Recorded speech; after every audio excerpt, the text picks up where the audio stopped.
प्रभु यीशु मसीह के मीठे, पवित्र और अद्भुत नाम में फिर एक बार आप सबों को मेरा सलाम। प्रभु को धन्यवाद देते हैं इस सुंदर और पवित्र समय के लिए।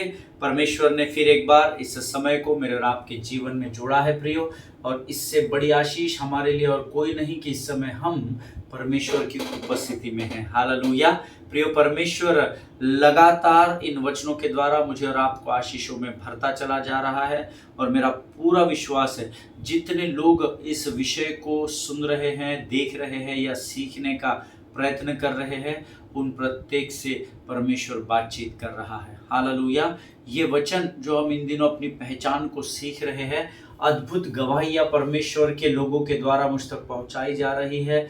बहुत ही अद्भुत गवाहियाँ है जिसको मेरे और आपके जैसा साधारण मनुष्य सोच भी नहीं सकता है। जिस पहचान को हम खोते चले जा रहे हैं, जो मसीह में हमारी पहचान है, उस पहचान को लोग वापस इस अध्ययन के द्वारा प्राप्त करते चले जा रहे हैं। हालेलुया। देखिए, आपका भूतकाल आपकी पहचान नहीं हो सकता।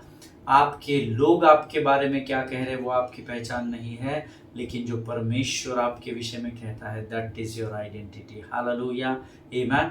इसलिए कल मुझे एक बहुत अद्भुत गवाही आई थी कि वो ब्रदर बहुत नर्वस थे क्योंकि उनके साथ कुछ घटनाएं बीते दिनों में घटी थी, और पिछले 5-6 सालों से वही बात रिपीट हो रही थी। और उन्होंने कहा, मैं ऑलमोस्ट डिप्रेशन में था brother, I was about to finish my life. मैं अपने जीवन को समाप्त ही करने की सोच रहा था। तब मैंने आपके इन वचनों को सुना और परमेश्वर ने मेरी खोई हुई पहचान को मुझे वापस लौटा दिया। हालेलुया। प्रियो, परमेश्वर किसी भी मनुष्य का कर्जदार नहीं है।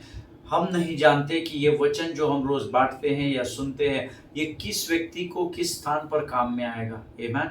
हम अंतिम दिनों में नहीं, हम अंतिम क्षणों में चल रहे हैं, और ये समय है जब हमको सुसमाचार का प्रचार दूर दूर तक फैलाना है। हर जगह फिजिकली जाना संभव नहीं है। जहाँ जहाँ तक हो सकता है आप वचनों को फैलाइए, सोशल मीडिया के द्वारा, इलेक्ट्रॉनिक मीडिया के द्वारा, ताकि आपका भेजा हुआ वचन किसी न किसी के लिए आशीष और आदर का कारण बन सके। और आप ये जो बटन क्लिक करके किसी और को जब उस वचन को भेजते हैं ना, तो आपका वो परिश्रम परमेश्वर व्यर्थ नहीं जाने देगा। हालेलुया। आइए प्रियो, आज हम फिर एक बार प्रभु ने जो वचन हमें दिए हैं उसको पढ़कर हम आज का अध्ययन शुरू करेंगे। प्रभु का मैं धन्यवाद देता हूँ कि परमेश्वर ने कुछ वचनों को हमें पढ़ने के लिए दिए हैं। और आज हमारा पढ़ने का जो विषय है वो है भजन संहिता, उसका 29 अध्याय, उसके 1 से लेकर 5 वचनों को हम पढ़ेंगे। साम्स भजन संहिता 29, 1 से लेकर 5 वचन। Sam's 29 versus 1 to 5। हे परमेश्वर के पुत्रों, यहोवा का यहोवा ही का गुणानुवाद करो। यहोवा की महिमा और सामर्थ को सराहो। यहोवा के नाम की महिमा करो। पवित्रता से शोभायमान होकर यहोवा को दंडवत करो। यहोवा की वाणी मेघों के ऊपर सुनाई पड़ती है। प्रतापी ईश्वर गरजता है। यहोवा घने मेघों के ऊपर रहता है। यहोवा की वाणी शक्तिशाली है। यहोवा की वाणी प्रताप में है। यहोवा की वाणी देवदारों को तोड़ डालती है। यहोवा लबानोन के देवदारों को भी तोड़ डालता है। हालेलुया। परमेश्वर इन वचनों के द्वारा हम में से प्रत्येक को आशीष दे, विशेषकर उनको जिन्होंने ये वचन मेरे साथ पढ़े हैं। पहला वचन कहता है, परमेश्वर के पुत्रों। जब पुत्रों ये शब्द आता है तो उसमें बेटे और बेटियां दोनों का समावेश होता है। हालेलुया। हे परमेश्वर के पुत्रों, यहोवा का यहोवा ही का गुणानुवाद करो। हालेलुया। इसका अर्थ है यहोवा के अलावा किसी और का गुणानुवाद मत करो। इसीलिए स्ट्रेसफुली उसमें दिया हुआ है, यहोवा ही का गुणानुवाद करो। जिनके सुनने के कान हो वो सुन ले। धन का गुणानुवाद मत करो। अपने इन्फ्लुएंस का, अपने औहदे का गुणानुवाद न करो। अपने जमीन जायदाद का गुणानुवाद न करो। अपनी सेवकाई का गुणानुवाद न करो। लेकिन सिर्फ और सिर्फ यहोवा ही का गुणानुवाद करो। क्योंकि आपका धन, जमीन, जायदाद, औहदा, इन्फ्लुएंस, जो कुछ भी आपके पास है, ये सब देने वाला परमेश्वर यहोवा है। हालेलुया, आमीन। प्रियो, यहोवा वो परमेश्वर है। कई बार क्या होता है पता है, हम लोग किसी पर बहुत विश्वास करते हैं। जैसे हागार के विषय में हमने सीखा। लेकिन हागार के अपने लोग ही जिन पर वो सबसे ज़्यादा भरोसा करती थी उसको धोखा बैठा। मेरे पास कल हागार के अध्ययन के बाद एक गवाही एक परिवार से आई है और वो एग्जैक्टली हागार की कैटेगरी में फिट होते हैं। मैंने जब उनको वचन के द्वारा बातचीत की, लिटरली वो हस्बैंड और वाइफ रो रहे थे, आमीन, और मुझे बता रहे थे कि पास्टर साहब इतना हम लोग डिप्रेशन में चले गए थे कि हमको कुछ सूझ नहीं रहा था और ये नहीं समझ रहा था कि यार अपने कौन है और पराये कौन है। हमने अपना समझकर इस व्यक्ति पर भरोसा किया और इसी ने हमारे लिए गड्ढा खोद दिया। और उन्होंने कहा जब हमने आपका वचन सुना तो मैं और मेरी पत्नी हम दोनों रोने लग गए और परमेश्वर ने हमें सामर्थ दी कि हम आपको ईमेल कर सके। और वो मुझे धन्यवाद दे रहे थे कि मैंने उनको अपना नंबर शेयर किया और मैंने उनसे कहा आप मुझसे ज़रूर बात करें।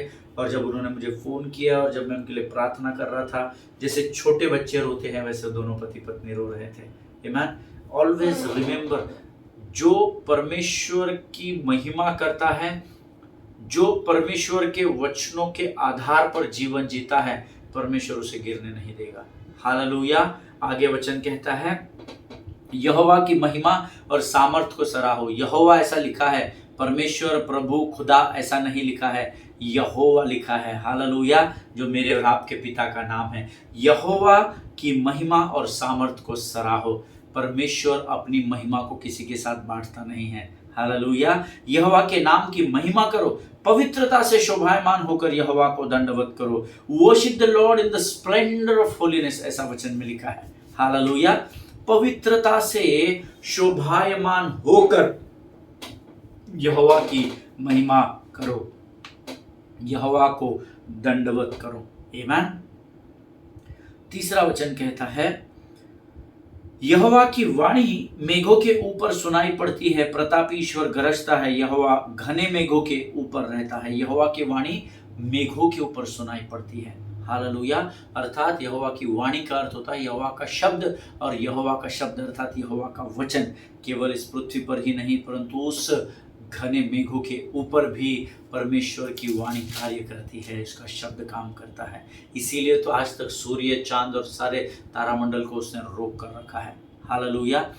वे अपने काम करने से नहीं चूकते हैं। सूरज ये नहीं बोलता आज संडे है, आज मैं नहीं निकलता, आज मुझे सोना है, रोज रोज आप लोगों को प्रकाश देता हूँ। आमीन। सिर्फ मनुष्य है जो परमेश्वर की सेवा करने से कतराता है। आमीन। आगे वचन में लिखा है यहोवा की वाणी प्रताप में है। हमेशा स्मरण रखिए, यहोवा की ही वाणी में सामर्थ है, यहोवा की वाणी में ही शक्ति है, यहोवा की वाणी प्रताप में है, यहोवा की वाणी ही है जो जीवन को बदल देती है। हालेलुया। पांचवा वचन कहता है यहोवा की वाणी देवदार को तोड़ डालती है, यहोवा लबानोन के देवदारों को भी तोड़ डालता है। कभी प्रभु ने अगुवाई की तो हम जरूर देवदारों का और लबानोन के उन पेड़ों का अध्ययन करेंगे, क्योंकि वो अब हमारा विषय नहीं है, इसलिए मैं उसकी गहराई में नहीं जाना चाहता। लेकिन परमेश्वर के शब्दों में इतनी ताकत है कि वो देवदार को अर्थात वो अभिमान और घमंड को भी तोड़ डालती है। हालेलुया। इसीलिए वचन कहता है धन्य है वे जो नम्र है। आमीन। धन्य है वे जो अभिमानी है, घमंडी नहीं। धन्य है वे जो नम्र है, क्योंकि वे ही पृथ्वी पर अधिकार करेंगे। हालेलुया। देखिए, नम्र लोगों को तकलीफ होगी, नम्र लोगों को कमज़ोर समझा जाएगा। आमीन। एक समय में बहुत एडामेंट था, एक समय में बहुत घमंड से भरा हुआ था जब सेवकाई में आया। उससे पहले तो बहुत ही था, उससे पहले से प्रभु को जानने से पहले तो भयानक घमंड मेरे नाक की इस टीप पर बना रहता था। बहुत घमंडी था, बहुत गुरूर था।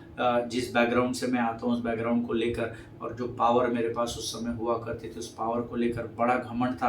प्रभु में आने के बाद भी घमंड जाने के लिए बहुत समय लगा। हालेलुया। लोगों के सामने तो मैं बड़ी आसानी से प्रेज द लॉर्ड, कैसे हैं भाई, कैसे हैं बहन, पर घमंड इतना अधिक था, अभिमान इतना अधिक था जो मुझे गड्ढे में खींच रहा था। धीरे धीरे जैसे जैसे प्रभु में मैं बढ़ता चला गया, अंधकार से निकलकर प्रभु मुझे ज्योति की चट्टान पर लेकर आया। हालेलुया। नम्र रहने वाला व्यक्ति, उसको अक्सर दुनिया कमज़ोर समझती है, लेकिन आपको चिंता करने की ज़रूरत नहीं। आप नम्र ही बने रहे। सामने वाला अभिमान और घमंड की बात कर रहा है, इसलिए आप नहीं करना। आप नम्रता और दीनता में बने रहना, क्योंकि अंत में अधिकार आपके हाथों में पाया जाएगा। हालेलुया, आमीन। परमेश्वर इन वचनों को समझने में आपकी और हमारी सहायता और मदद करे। ये समय है जब हम प्रभु की वाणी की ओर बढ़ेंगे, अपना समर्पण परमेश्वर को करेंगे और इन वचनों के लिए हम प्रभु को धन्यवाद देंगे। Let us pray. खुदावन प्रभु यीशु मसीह के मीठे और मधुर नाम के लिए हम तेरा धन्यवाद देते हैं राजा। प्रभु धन्यवाद देते हैं परमेश्वर पिता, क्योंकि तूने आज इन वचनों के द्वारा फिर एक बार हमसे बातचीत की है राजा। हम धन्यवाद देते हैं प्रभु जी तेरी विश्वास योग्यता के लिए परमेश्वर पिता। तू दिन प्रतिदिन यहाँ पर आता है राजा, और प्रभु हमारी सहायता और मदद करता है पिता। प्रभु हम धन्यवाद देते हैं पिता आज के आने वाले वचनों के लिए, उसको समझने के लिए लगने वाली शक्ति, सामर्थ, बल से भरकर तू हमको तैयार कर परमेश्वर पिता, ताकि प्रभु जो वाणी आज हमारे जीवन में जो शब्द बोए जाते हैं राजा, वो हमारे जीवन के लिए लाभ और आशीष का कारण हो सके, और हमारे द्वारा अन्य जातियों के लिए भी वो सुसमाचार का अद्भुत आनंद का कारण बन सके परमेश्वर पिता। अपने आप को इस समय में यीशु मसीह के लहू में सुरक्षित करते हैं। तूने हमारी प्रार्थना को स्वीकार किया, ऐसा विश्वास करते हैं, और इस विनती को धन्यवाद के साथ यीशु नासरी के मीठे और पवित्र नाम में मांगते हैं। सुनिए और बड़ी दया से ग्रहण करें। आमीन, आमीन। हालेलुया। फिर एक बार आप सबों का मैं स्वागत करता हूं। हम पिछले कुछ दिनों से एक विषय पर अध्ययन कर रहे हैं, do you know your identity. क्या आप आपकी पहचान को, हम में से बहुत सारे लोग हैं जी जो अपनी पहचान को खो चुके हैं। दुनिया हमारे विषय में जो कहती है हम उसको ही हम है ऐसा समझ बैठे हैं। दुनिया कहती है अरे ये स्त्री अच्छी नहीं है, अरे ये धोखेबाज है, अरे इससे बच के रहना, अरे इससे ज्यादा संबंध नहीं रखना, अरे इसको थोड़ा अवॉइड करना, अरे इसकी बातों में नहीं आना, अरे वो बहन कैरेक्टर की, चरित्र की खराब है, अरे वो पासबान ऐसा है। न्याय करने वालों की बहुत बड़ी संख्या इस पृथ्वी पर पाई जाती है। हालेलुया। संसार तो करता ही है, लेकिन मैं आपको अपने 21 साल की सेवकाई का अनुभव बताता हूँ, उस संसार के लोगों से ज्यादा धर्मी लोगों ने न्याय का ठेका उठाया हुआ है। जो अपने आप को सो कॉल्ड राइचस लोग जो होते हैं ना, जो अपने आप को धर्मी कहते हैं, फरीसी और सदुकी जैसे समान लोगों के समान, जो हमसे बेहतर कोई नहीं, हमसे अधिक शास्त्र कोई नहीं जानता, हमको ज्ञान मत बांटो, हमको बाइबल पूरा अच्छे से मुख पाठ है। ये जो बोलने वाले लोग हैं, जो खुद हजारों गलतियां करते हैं, पर दूसरों ने एक गलती की तो उसके ऊपर उंगलियां उठाते हैं और उसका चरित्र खराब करने की कोशिश करते हैं। ये लोगों के लिए ये वचन है कि अपने आप को जांचो और परखो। हालेलुया। प्रियो, संसार आपको जो कहता है ना, वो आप नहीं है। What you did in your past, you are not that. Hallelujah. जो आपने आपके भूतकाल में कर लिया, जो गलतियां, जो गुनाह, जो पाप आपसे हो गए, वो आप नहीं है। हमने तीन उदाहरण सीखे हैं। पहला उदाहरण हमने गिदोन का सीखा, जो परिस्थितियों का मारा था। हो सकता है आपने परिस्थितियों में आकर कुछ गलती कर दी हो। दूसरा उदाहरण मैंने आपको हागार का दिया। हो सकता है जैसे आप, हागार ने अपने लोगों पर विश्वास किया और वो लोगों ने आपको धोखा दिया। हो सकता है आप इसमें भी फंस गए हो कि आपने किसी पर विश्वास किया, विश्वास के साथ आपने उस व्यक्ति की ओर कदमों को बढ़ाया और उसने आपको धोखा दे दिया और आपकी परिस्थितियां खराब हो गई। या आप मूसा के समान भी हो सकते हो, जिसको ना तो परिस्थितियों ने मारा, ना तो उसके लोगों ने मारा, परंतु उसकी अपनी करनी के कारण ही उसको ये समस्या का सामना, जो हमने कल के अध्ययन में पढ़ा, यित्रो के, उसके ससुर के यहाँ जो याजक था, उसकी भेड़ बकरियां चरा रहा था, ये उसकी अपनी गलती के कारण। चाहे आप इसमें से किसी भी कैटेगरी में क्यों ना फंसे हुए हो या क्यों ना फंसे हुए थे, लेकिन आपका वहाँ पर उस परिस्थिति में और उन बातों में फंसे रहना, ये आज आपकी पहचान नहीं हो सकती है। हालेलुया। इसलिए इस बात को याद रखिएगा, परमेश्वर किसी भी मनुष्य का कर्जदार नहीं है। हालेलुया, आमीन। प्रियो, परमेश्वर जब बात करता है ना वचन के द्वारा, जब मैं इन वचनों को पढ़ता हूं तो मुझे बड़ा अद्भुत लगता है कि परमेश्वर जब वचन के द्वारा बात करता है, तब परमेश्वर आपके और मेरी भलाई के लिए बात करता है, ऐसा लिखा हुआ है। आमीन। सो इस बात को याद रखना कि आज आपको लोग जो बोलते हैं वो आप नहीं हैं।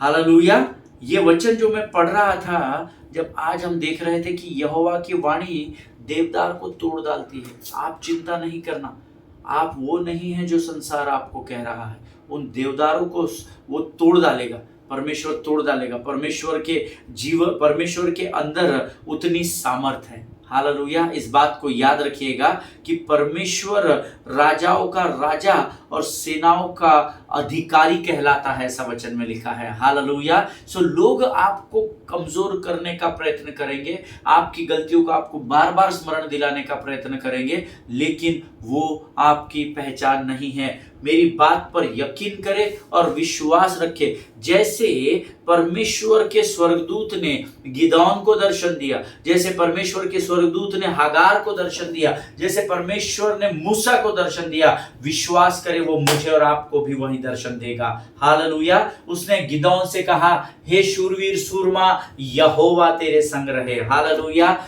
न्यायियों 6वां अध्याय उसका 11 और 12 वचन हमने ऑलरेडी पढ़ा हुआ है।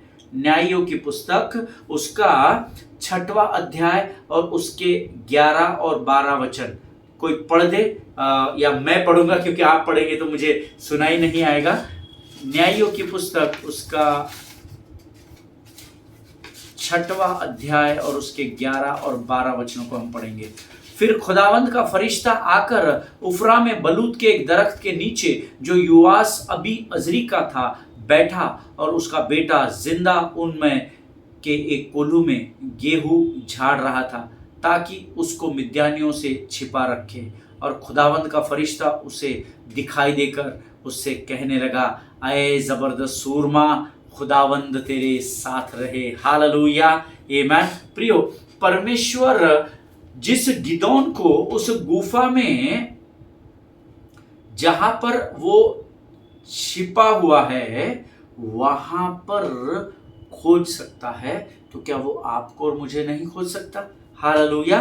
प्रियो, हमेशा याद रखिए, परमेश्वर किसी मनुष्य का कर्जदार नहीं है। यहाँ पर बाइबल सेज ही इज, आप अगर न्यायों की किताब को इसके पहले पढ़ेंगे 6वें अध्याय की 11 और 12 के पहले वचन, तो यहाँ पर लिखा है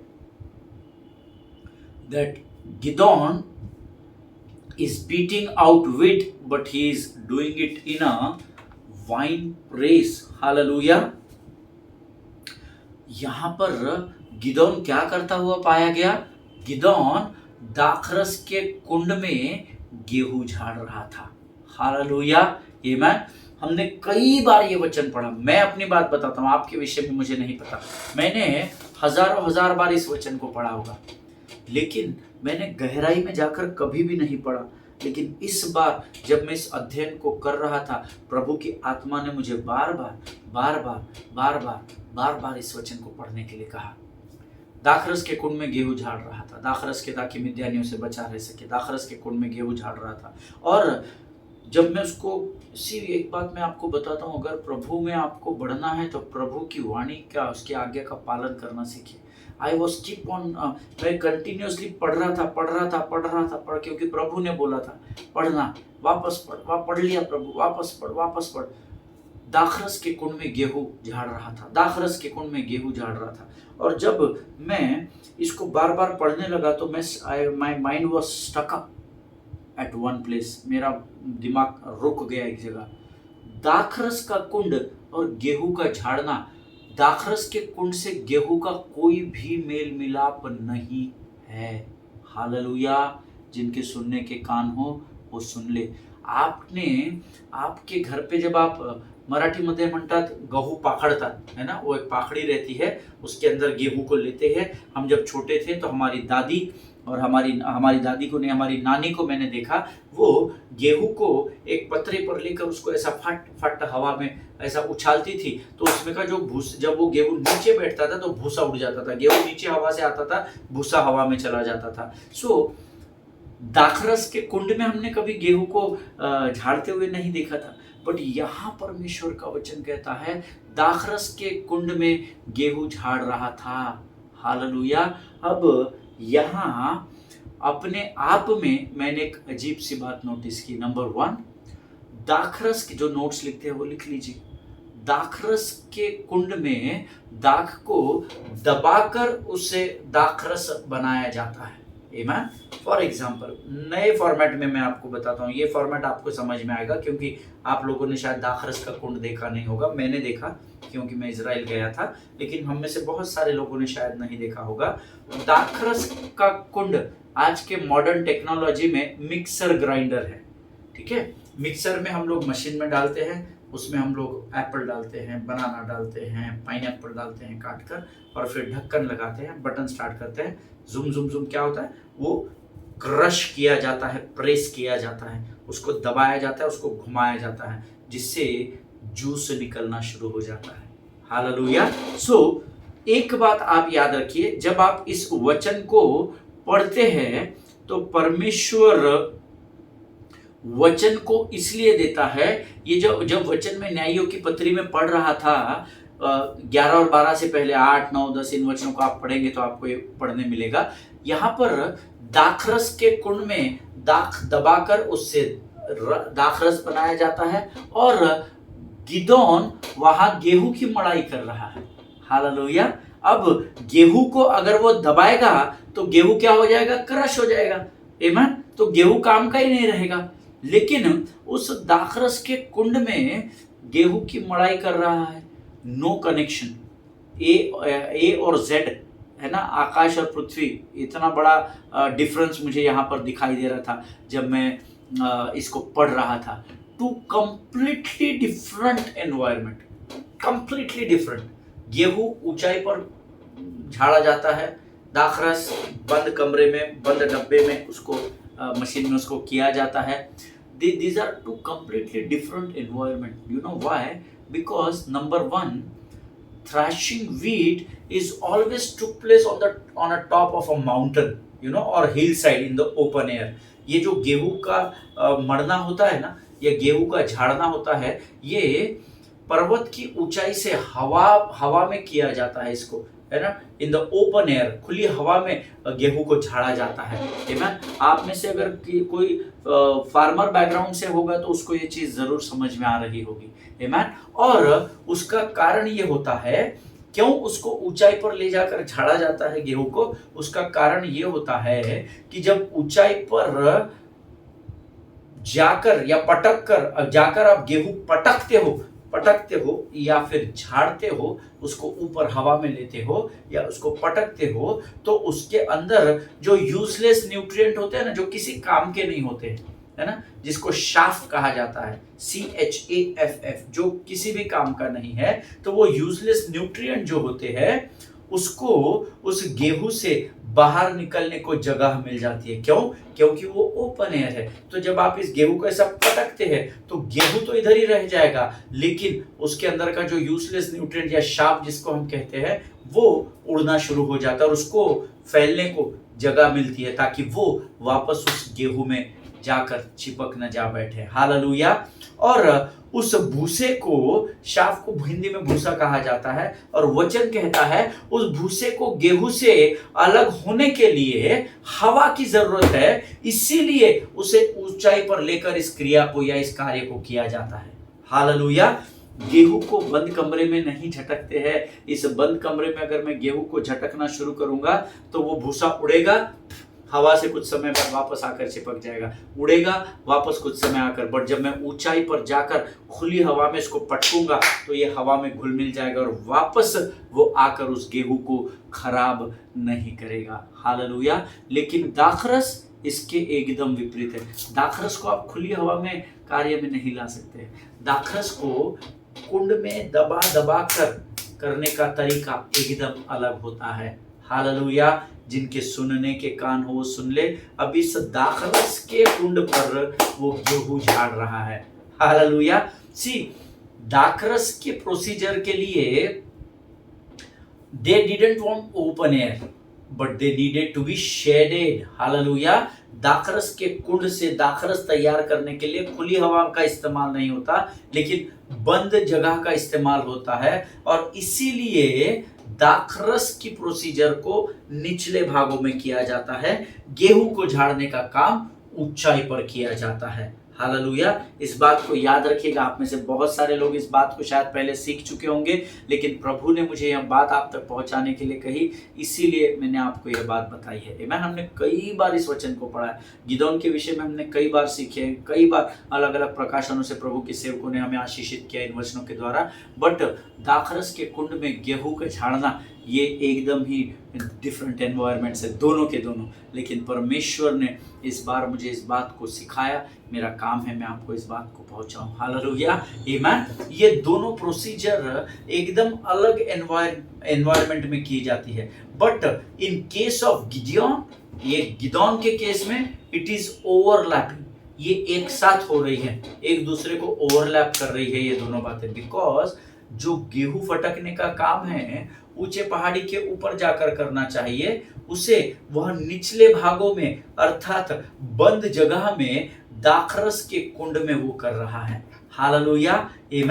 और उसका मुख्य कारण एक ही था कि अगर गिदोन पहाड़ी की ऊंचाई पर जाकर ये काम करता तो भूसा हवा में उड़ता, जो मैंने अभी आपको प्रोसीजर बताया गेहूं को फटकने की, जिसके भूसा हवा में उड़ने के कारण, जिसके कारण उसके सुगंध या उसके सूंघने के कारण मिद्यानियों को यह पता चल जाता कि गिदोन कहां छुपा हुआ है। हालेलुया। मिद्यानी लोग ये जान जाते कि अरे कटनी का समय निकट आ गया है, हार्वेस्ट का समय निकट आ गया है।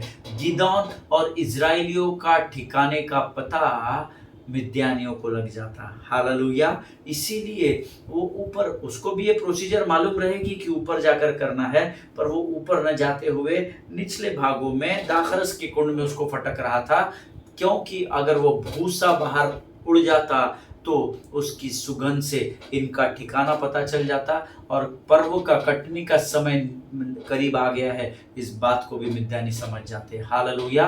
और इसीलिए न्यायियों 6:11 के दूसरे भाग में लिखा हुआ है, दाखरस के कुंड में गेहूं इसलिए झाड़ रहा था ताकि उसे मिद्यानियों से छिपा छुपा रख सके। हालेलुया। जिनके सुनने के कान हो वो सुन ले।